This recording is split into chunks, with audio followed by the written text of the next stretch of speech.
Volspoed, episode 14. Rosanne Schultz is buite haarself geskok toe sy en Amy van Rooiwal se drankwinkel af terugkom en sy die rooi en wit mediese BMW M3 in haar oprit daarna by die swart karretjie op die grasperk sien staan. Sedert die treinspoor-ongeluk waarin Bert en Sean oorlede is sy allergies vir karre soos hierdie. En in die ongeveer 3 sekondes wat haar oë op die voertuig gerus het die Facebook-skrywers en video's wat mense van die ongelukstoneel geneem het, weer voor haar geestesoog afgespeel. Sy was nie self op die toneel nie. Daarvoor het Bert se pa gesorg, toe hy vir haar en Siska daardie verskriklike aand kom vertel het. Sy kar was toe al dwars voor die plotse groot skuifhek geparkeer. Hy en Dominee het deur die dienshekkie langsaan ingestap en eers gebel toe hulle voor haar kamer deurgestaan het. Mos besef dat sy haar kar sal gaan uittrek en haar sal haas na 'n toneel wat sy liefs nooit moet sien nie. Hy was reg. Die nuus wat hy in die Dominee oorgedra het nie vir haar sin gemaak nie. Dit is onmoontlik. Dit gebeur nie met haar nie. Sy sal dit noodgedwonge eers glo as sy dit self gesien het. So erg as wat dit moontlik kan wees, maar toe word alles dof. Skoonpa het haar van die vloer af opgehelp. En toe hardloop sy vir haar kar se sleutels. Al wat sy in daardie stadium nog kon doen, was om ten minste daar te wees, sodra hulle haar seun sy oorskot gevind het, as hulle sy oorskot sou vind. En toe was daar 'n dokter in die huis, 'n dokter Gerber. Is dit wat sy van was? Hy het vir haar 'n inspuiting gegee. Sy wou nie, maar hy het, want sy was buite haarself. En daardie wakker word daarna, toe haar ouers ook van Johannesburg af bygekom het. Dit is iets wat jy aan niemand kan beskryf nie. Daar hy elke keer wakker word, nadat die realiteit na 'n slaap, wat jou liggaam en kop nooit weer uitgerus laat nie, weer inskop. Bert se pa was saam, toe sy die liggame gaan eien het. Van Sean het hulle net die helfte van sy gesig gewys. Sy wou sy hele liggaam sien, om net eenmaal weer vashou, maar hulle het haar daar weggeskeur. Die begrafnis het gekom en gegaan. Daar was baie mense. Sy het nie eens geweet dat hier so baie mense bly in die omgewing nie. Natuurlik was daar ook van hulle vriende wat van Johannesburg afgekom het, daar waar hulle tot kort tevore gewoon het. Bert was 'n geliefde man en Sean het na sy pa geaard. Rosanne het begin antwoorde soek. Vele daarvan het sy op Facebook gekry. Dit is mos sosiale media, mense wat foto's en video's daar geneem het. Spekulasie wat hulle geskryf het oor wat gebeur het en hoe dit gebeur het. Sy het foto's en 'n video gesien waar hulle Bert se liggaam uit die bakkie moes breek. Van Sean was daar nie foto's nie. Miskien is dit beter so as sy nou daaraan dink. Bert was uitgehaal en gekruisig deur mense wat hom nie geken het nie. 'n Man wat so gedrink het dat hy sy 14-jarige seun toegelaat het om te bestuur.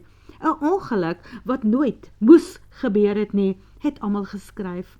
Maar hoe besluit 'n mens of 'n ongeluk moes gebeur of nie? As jou streepie getrek is, dan is dit getrek. Dit was skoonpa se filosofiese woorde. Woorde wat moes maak dat hy berusting vind. Maar sy vrou kon nooit. Net na die begrafnis het sy in mekaar gesak. Hartaanval. Sy is nou by haar seun en kleinseun. Dit alles het Rosanne op Facebook gesien en gelees, want in daardie stadium was sy net nooit haarself nie. En op byna elke foto van die ongelukstoneel was hierdie kar iewers. Die kar is oorwegend wit, met rooi streep aan die kant, dun groen en geel stippels bo-oor dit. Die skrywe daarop, First Responder en Emergency Vehicle, die enigste van sy soort hier in die omgewing. Dit kan net daai kar wees. Daar was 'n rooi lig op die dak. Daar is nie vandag 'n rooi lig op nie. Dit het sy in die paar sekondes gesien. Sy sal dit in elk geval nooit vergeet nie, want dit is hoe dit werk. Daardie soort foto's en video's maak 'n blou druk in jou brein en onderbewussyn. Ja, daar was skrywes van simpatie ook, maar skrywes wat haar as ma uitgekry het as sleg en onbelangstellend. Hoe kan sy die kind toelaat om saam met so 'n man iewers heen te ry. Ag, jy begin nie eers verduidelik, dat Bert mos nie elke oomblik van elke dag dronk was nie. En sy het geglo, dat hy verantwoordelik genoeg sou wees, as een van die kinders by hom is, om nie te veel te drink nie. So laat hulle dan maar skel en beledig. Die houe in die vorm van woorde laat reën het. Dis in elk geval maar net 'n klein deeltjie van die straf wat sy moet dra. En nou is haar eerste gedagtes, toe sy hierdie noodvoertuig daar in haar voortuin sien. Daar gebeur dit weer. Die noodlot is nog nie klaar met haar nie. Sy het die Audi dwars voor die stoep tot stilstand gebring en uit die kar gespring. Siska, het sy uitgeroep, sy kan nie haar dogter ook verloor nie. Of is dit Melanie wat iets geoorgekom het? Hoe kan Amy hier langs haar so kalm wees? Sy spring uit en hardloop die trappe 2-2 op, terwyl sy steeds roep, Siska, waar is jy? Wat gaan hier aan? Het iemand seer gekry? Op haar hakke is Amy. Siska kom van binne af aan. Dankie tog, dan is hierdie kind van haar darm nog op haar voete. Niemand het seer gekry nie, ma, ontspan. Christo en René het net vir Melanie huis toe gebring. Maar daar staan 'n nooddienste kar hier buite. Rosanne kan skaars asem kry van skrik. Hoekom is hierdie kar hier? Want iemand ry met hom, ma, het Siska ewe kalm geantwoord. Die mense wat die swart kar wil koop, dit is hulle kar.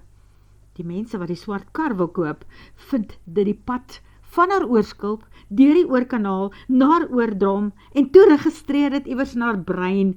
Iemand ry met die kar. Nie net as ander mense dood is nie.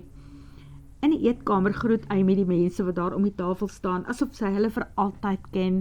Middag, dokter Christo, hallo Renier, en toe verduidelik Amy. Dok Christo, ry met daai rooi BMW. Het jy nog nooit gehoor van the low flying first responder dokter van hier nie? Rosanne knik net, natuurlijk het sy van die man gehoor. Christo en Renier het vir Melanie huis toe gebring. Renier wou vir sy oom die klein swart voortjie kom wys.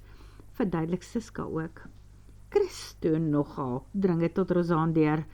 Die kind noem hom op sy naam. Die man is seker meer as dubbel haar kind se ouderdom. Maar dan is dit seker haar eie skuld, dat Siska so vinnig moes groot word, dalk 'n bietjie groot vir haar skoene is. Na die ongeluk was sy vir maande in haar eie kokon, 'n trans, in en uit klinieke soms. Haar ouers het hulle meentuis in Johannesburg toegesluit en vir die volgende jaar of wat hier by hulle kom intrek. Toegesien dat Siska haar matriekjaar maak. Rosanne wou al die troues wat Bert op die boeke gehad het kanseleer, maar haar pa en ma het eenvoudig oorgeneem en saam met Siska het hulle ander mense se huwelikskykies op nuwe vaarwaters ingestuur. Willa Schultz het in daardie stadium net 2 troues gemis na die tragedie, waarin kaptein Siska die skuit weer op koers gesit het. Met Siska, wat begin van hierdie jaar universiteit toe is, het Rosanne self haar pa en ma teruggestuur Johannesburg toe. Hulle het ook 'n lewe van hulle eie. Hulle kamp mos gereeld saam met die seniors. Hulle is swaalkies, jy weet, en in die winter lank staan hulle daar naby die eiland in die noorde van Transvaal. Al weet Rosanne dat sy nooit weer heeltemal alright sal voel nie, was sy in daardie stadium oortuig dat sy van daar af die leiersels weer self sou kon oorneem. Maar sy kon nie alleen, sonder Bert en later haar ouers doen nie. Pietie moes kom kontant kroeg doen en daar was mense wat van buite af ingekom het wanneer daar skaapbraaie was. Behalwe dat sy kon sien hoe dinge stadig maar seker begin glip het, soos om iemand aan 'n tou teen 'n hang te moet vashou en te voel hoe die tou stadig deur jou hande sny.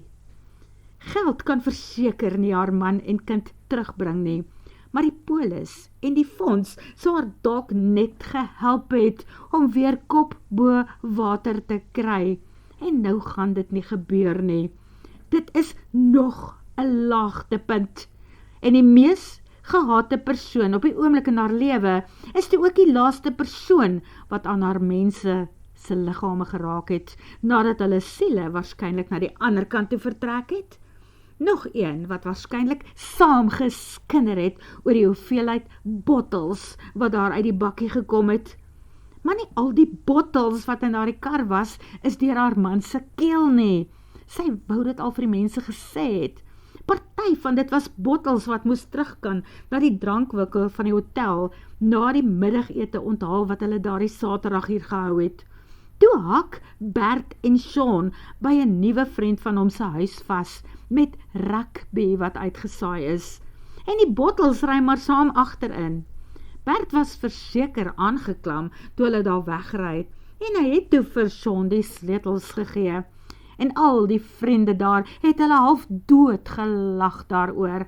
Maar wat kan verkeerd loop? Dit is laat aand, die paaie is stil en Sean bestuur mos toe al vir 'n lang tyd hier op die agterpaaie. Die mees gehate persoon in die wêreld stap nou agter die tafel uit. Christo hou sy hande voor hom, waar sy dit kan sien, asof hy 'n verdagte is, wat sy onskuld aan haar moet bewys. Die man mompel, dan ry ons nou, die koek en tert was heerlik, dankie Siska. Toe laat sak hy sy hande en haal iets uit sy sak, 'n beursie. Hy maak het oop en haal geld uit, blauwes en bruin note. Hy sit dit op die skryfblok, wat daar eenkant op die tafel staan neer. Waarvoor is dit? Vra Rosaan. Dis 'n deposito op jou koek, antwoord hy, en daardie azuurblou oë van hom bly behoedsaam op haar gesig. Wat jy waar kry, in jou drome man? Christo het 'n vrugtekoek bestel vir Kersfees, ma. Dit is die deposito daarvoor. O, sy het vergeet van daardie deel van hulle besigheidsventure. Die man lag darm nie, maar iets aan die vonkel in sy oë wys, dat sy hom dalkies nou aan die dink gesit het. Hy volg die verste roete van haar af na die deur, maar Renier keer hom eers voor. Oom Christo, wag, ek moet nou net gou eers vir tannie Rosaan sê. Ek dink nie nou nie, ou maat. Oupa en ouma. Die seun het op sy horlosie gekyk en toe sê hy, nee oom Christo, hulle sal eers oor 'n uur wees. En nou kyk almal na haar en Rosaan weet dat sy ook iets sal moet sê. Wat pla Renier? Vra sy. Ek wil net weet, het ek tannie ooit laat verstaan dat ek die kar so wil restaureer, dat hy lyk soos die dag toe hy uit die fabriek gekom het? Vra Renier, nadat hy erg keel geskraap het en duidelik oor sy woordkeuse gewik en geweeg het. Nee, nie wat ek kan onthou nie. Sy skud haar kop negatief. Hy het nie, dit weet sy. En hoe kan hy? Karre soos hierdie se parte raak ongelooflik skaars. Bert en Sean het ook daaroor gekla. So tannie verkoop nie die kar aan my, omdat ek hom dalk na Kaas en de Paak gaan neem, omdat hy in sy oorspronklike vorm is nie. Nee, absoluut nie Renier. Wat wel 'n keer of wat by my opgekom het, is dat jy dalkies 'n geldjie hier by ons wil kom verdien, deur te kom bruidskar ry, van die bruidskamer na die kapelletjie toe, met daardie kar, net hier op die plot, waar niemand vir jou 'n lisensie kan vra nie. Dis nou as jy hom op 'n sleep waar jy na toe wil aanry. No ways. Nee tannie, definitief nie. Trouwens nie. Ek en oom Christo is mos 'n bietjie anti-trou. Ja, dit klop. Sy sien sommer op die mooi ouer man sy gesig dat hy die jol doen, maar nooit die knoop sal deurraak nie. Renier, as die kar volgende week hier uitry, is dit jou kar. En jy kan met hom maak net wat jy wil, stel sy hom gerus. Dan wil ek dit net aan Tannie stel, dat hierdie kar 'n groter roeping gaan hê, as om soms 'n troukar te wees. En dankie, dit is al wat ek wil sê, ons kan nou maar gaan, oom Christo. Maar nou is Rosaan self nuuskierig. Nou wat is jou plan met die voortjie, Renier? Stampkar, fluister hy. Stampkar? Is dit wat hy gesê het? Wonder sy. Stakkaars is mos stampkarre. Jy het gesê stokkar, ma, herhaal Siska, duidelik min gebla. Stampkarresies, dit is dieselfde ding. Stokkaars, soos in by Mahem. Rozaan probeer dink aan die enigste aand wat sy saam met Bert en die kinders by Mahem was. Dit was die ergste aand in haar lewe. Die geraas was oorverdowend en daardie sinnelose gejaag om die baan, waar die manne hulle ou karre in 1000 stukke laat stamp het. Later het selfs een van hulle gerol. En toe kom die lelikste karre wat hy in haar lewe gesien het op. Wat het hulle dit genoem? Butcher's Picnic, kom het by haar op. Sy sê hardop, Butcher's Picnic, goeie genade. Wel as Tannie nie die kar meer vir my wil gee nie, sal ek verstaan. Renier se skouers val, toe hy stap na waar sy oom by die deur vir hom wag. En toe skop die jongman se maniere in. Baie dankie vir die koek en tee, Siska en Melanie, en as julle daardie lorrietjie van Woesie steeds gaan vat, en julle soek iemand om hier te kom help ver van hom, laat my weet. Ek sal in die middag na skool kom help. Cool! Siska glimlag onverwags van oor tot oor. 'n Stokkar nogal. En wie gaan hom ry? Renier? Ek sou wou. Jy? Regtig? Renier ry al baie lank, sê hy. Lig Melanie hulle nou in. Sy draai na Renier. Kan ek saamry? Nie noodwendig om die baan nie, maar daar waar jy hom gaan toets in daai swart kar, want surely gaan jy eers iewers oefen voordat jy hom baan toe vat. Wel, ons sal nou eers moet sien of dit gaan gebeur. Renier se blou oë is op haar, Rozaan, asof sy die een is wat sy hele wêreld kan laat vergaan. Nou, wanneer gaan jy begin om die kar te omskep? Miskien kan ek vir jou die naam en nommer op die kar verf. Ek swat grafiese ontwerp, jy weet. Klim Siska ook nou in die slangnes saam met die res. Het jy aan 'n naam gedink vir jou kar, Renier? Keller, hy fluister die naam, maar almal het dit duidelik gehoor, sien Rozaan, toe sy van die een gesig na die ander om haar kyk. Haar oë hak op Dr. Christo Du Plessis se gesig vas. Die uitdrukking wat sy daar op die man se gesig lees, laat Rozaan dadelik dink dat hy glo dat die kind pas die laaste spyker in sy stokkar loopbaan se doodskus geslaan het. Maar Siska, haar Siska, kom tot die ouetjie se redding. Killer, dit is 'n uitstekende naam vir 'n stokkar. Dit klink mean. Die manier waarop Melanie se kop op en afknik, wys dat sy haar hartstogtelik daarmee saamstem. Ek het ook so gedink, maar wat weet julle van stokkars af? Was een van julle al ooit tevore op Mahem? Wil Renier weet. Ek en my vorige kerel was dikwels saam daar, antwoord Melanie dadelik. Ek het jou die vorige Saterdag daar gesien, maar Ewert wil altyd die manne dik tik, as ek ouens groet of met hulle gesels. Ons het darm intussen opgebreek, maar verlede Saterdag wou ek nie eers dat hy agterkom dat ek jou ken nie. By Mahem, laat Amy so waar haar 16-jarige dogter toe, om met seuns na daardie hoel te gaan? Wonder Rozaan, en Renier, saam met wie gaan hy ooit daarna toe?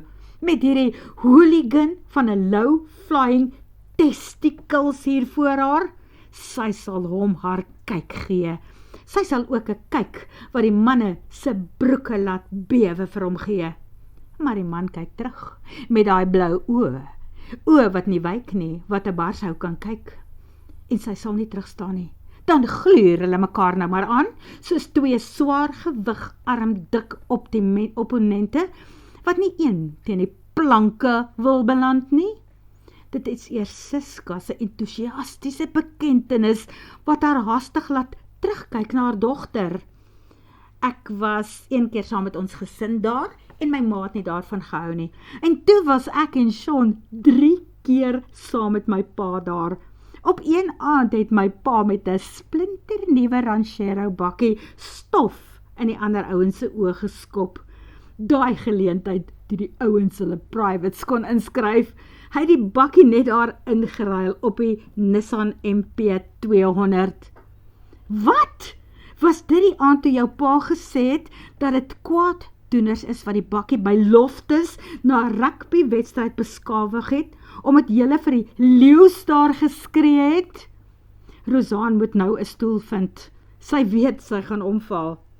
O, Aarde het pa nooit vir ma die waarheid vertel oor wat regtig daai aand gebeur het nie? Steun Siska en byt haar naels. Jy weet, hy sou nie vir my vertel het nie, want julle al drie het gereeld saam met my gelieg. Weet jy dat hy soms 'n bietjie baie gedrink het? Wil ma vra? Siska glimlag. Ma, dit is nie 'n geheim nie. Pa was 'n liewe mens, maar hy het sy dop geniet en dikwels te veel gedrink. Maar hy het ons lewens nooit in gevaar gestel nie, behalwe, sy steek vas, een aand op 'n treinspoorkruising. Almal weet dit duidelik, want dit is skielik doodstil daar in die eetkamer. Rosaan draai na Chris toe. Sy moet weet, sy moet seker maak. Was dit jy? Was jy daardie aand op die ongelukstoneel, dokter, met daai kar wat daar buite staan? Ja. Was my man op slag dood, soos wat hulle sê? Hy sou nie veel meer onthou het nadat die trein sy bakkie getref het nie. Daai soort byt op die onderlip na die tyd ken Rosaan. Hierdie man gaan nie daaroor praat nie. Die mense sê daar was verskeie bottels by hom in die bakkie en oral in die veld. En ek moet vir jou sê, dit is nie te sê dat hy al daai bottels leeggemaak het nie. Die bottels moes teruggaan na die hotel toe. 'n Spiertjie pluk aan die man se wang. Ek kyk nie na wat in die veld of rondom my aangaan nie. Ek kyk of ek beseerdes kan help. Nie na die bagasie wat hulle in die karre het nie. Moet asseblief nie vir my lieg nie, dokter. Kon jy ook agterkom dat my man te veel gedrink het? Moet ons nou daaroor praat? Vra hy. Voor die kinders? Wel, volgens die padongelukke fonds was daar te veel alkohol in sy bloedstroom en dit was op Facebook dat hy met sy kop teen die linkerdeur van die kar gelê het, waarskynlik uitgeklink terwyl hy my kind laat bestuur het. Wel, dalk het hy nie lekker gevoel nie, ma, pleit Siska nou by haar. Sy wens sy kan sag raak, dink Rosaan. Sy wens, sy kan net vergewe, maar sy's eerder lus en tel 'n koppie op en breek dit teen die oorkantste muur, net om van haar onstuimige emosies ontslae te raak. Siska, jou pa was dronk en ek haat hom. Sy draai na Amy toe. Miskien moet sy haar eerder met die koppie gooi. Help my! Jy weet hoe kon Bert suip. Genoeg. Christus stap vorentoe en vat die koppie vas. Hy haal dit stadig uit haar vingers en sit dit op die tafel neer. Terwyl hy nou albei haar hande met een van syne vashou, druk hy haar in die rigting van die stoel. Sy wil stoei, maar hy is hopeloos te sterk. By die stoel knak haar bene willoos onder haar en sy gaan sit. Voor haar oë skink hy van die tee wat nog daar in die pot is. Hy gooi meer suiker in die koppie as wat sy die afgelope jaar gedrink het, met melk nogal. Toe gee hy dit vir haar en beveel, drink. Daarna draai Chris toe na die ander mense rondom hulle en sê, kan julle ons asseblief 'n kort oomblik alleen los? René gaan maak 'n opname van die fort se onderdele en neem vir Melanie saam. Nou, en julle ander dames, asseblief. Hy praat nie hard nie, maar almal luister, sien Rosaan. Selfs Siska en Amy drafstap na die Audi toe. Haar dogter sal die drank met die kar na die saaltjie toe aanry. Hulle gaan die drank daar indra, sy en Amy. Selfs die bruid en bruidegom op die troukoek daar in die vertoonkas staan skielik weer regop en op aandag. Hulle luister, dan moet sy seker ook maar luister na wat die man nou vir haar te sê gaan hê. Sy kan in elk geval nêrens heen gaan nie. Sy sit op 'n stoel, rugkant na die tafel toe, en hy troon oor haar uit, met sy hande weerskant van haar op die tafel gedruk. Maar op daardie oomblik is daar die blou oë van hom, die kleur van 'n see van storms, skakerings van emosies, soos wat sy nog nooit op iemand se gesig gesien het nie. Word vervolg.